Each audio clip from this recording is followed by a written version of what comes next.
எந்த பக்கம் திரும்பினாலும் கிளாடுனா என்னது அப்படின்னு சொல்லி தெரிலனா இந்த வீடியோ உங்களுக்கு தான். ஸோ கண்டிப்பாக நிறைய பேருக்கு தெரிஞ்சிருக்கும். பட் தெரியாதவங்களும் நிறைய பேர் இருக்கீங்க. ஸோ இப்படி தெரியாமல் இருந்தீங்கன்னா நீங்கள் தான் வந்துட்டு ரொம்ப ஆபத்தான நிலைமையில் இருக்கீங்க. ஏஐ வந்துட்டு உங்கள் ஜாபை ரீப்ளேஸ் பண்ண போகிறதில்ல. But the person who can leverage AI will definitely அவன் தான் வந்துட்டு உங்களை ரீப்ளேஸ் பண்ண போகிறான். உங்களுக்கு ஏஐ பற்றி தெரியாது. பட் உங்களுக்கு பக்கத்தில் வேலை பார்க்குறவன் ஏஐ வச்சு ஒரு 10 மணி நேரத்தில் பண்ணுற வேண்டிய டாஸ்க்கை ஒரு 1 மணி நேரத்தில் 2 மணி நேரத்தில் பண்ணி முடிக்காருன்னா அவர்கிட்ட தான் நீங்கள் உங்கள் வேலையை இழப்பீங்க. ஸோ அப்ஸ்கில் பண்ண ஆரம்பிச்சிருங்க.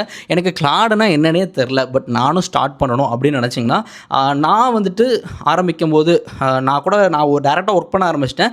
பட் எதுவுமே தெரில, நான் ஸ்டார்ட் பண்ணணும் அப்படின்னு நினச்சிங்கன்னா ஒரு 3 to 4 வீடியோஸ் இருக்குதுன்னு நினைக்கிறேன். ஸோ நீங்கள் கிளாட் கோட் அப்படின்னு கமெண்ட் பண்ணுங்கள்.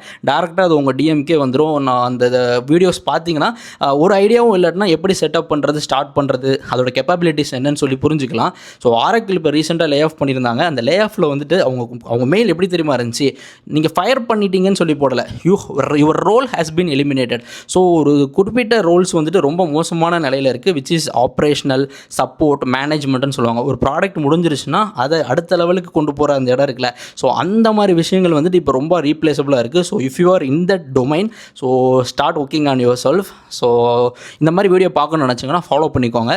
தேங்க்ஸ் ஃபார் வாட்சிங்.